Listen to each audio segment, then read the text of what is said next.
ঘোরাফেরা করার পরে অবশেষে ডিনারের জন্য বসে পড়েছি। প্রথমেই দিয়ে দিয়েছে স্যালাড, তারপরে দিয়েছে সস, তারপরে দিয়ে দিল কিন্তু গরম গরম ফিশ ফ্রাই। আর এই ফিশ ফ্রাইটা এতটাই গরম ছিল, আর তার থেকেও ভালো ছিল এটা টেস্ট। অসাধারণ ছিল।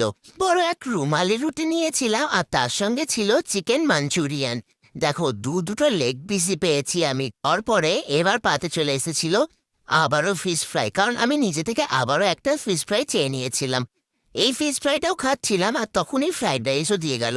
ফ্রাইড রাইসের সঙ্গে মিক্সড ডালও ছিল, কিন্তু আমি সেটা স্কিপ করেছিলাম। বাঙালি বিয়ে বাড়ির খাওয়া দাওয়া হবে, আর সেখানে আবার মাছ থাকবে না, তা আবার হয় নাকি? একদম ফ্রেশ সর্ষে ইলিশ আমার পাতে চলে এসেছে। মাছটা ভাঙার পরে তোমরা বুঝতেই পারবে যে কতটা ফ্রেশ ছিল। ফ্রাইড রাইসটা কোনো রকমে খেয়ে আমি সাদা ভাতের অপেক্ষা করছিলাম, কারণ এই সর্ষে ইলিশের ঝোলের সঙ্গে সাদা ভাতটা দারুণ জমে যাবে। তাই সাদা ভাত নিয়ে তারপরে এখন সর্ষে ইলিশের এই সর্ষের গ্রেভিটাকে দিয়ে একটুখানি ভাতটাও খেয়ে নিলাম। আর মাছটা শেষ করার পর দেখো এখন চলে এসেছে মাটন। মাটনের পালা। প্রত্যেকটা খাবারের টেস্ট দারুণ ছিল।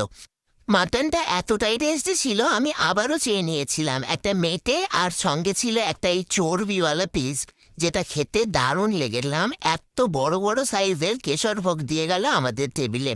আমি এদিকে আলু বোখরাটাকেও শেষ করলাম, আর তারপরে দেখছি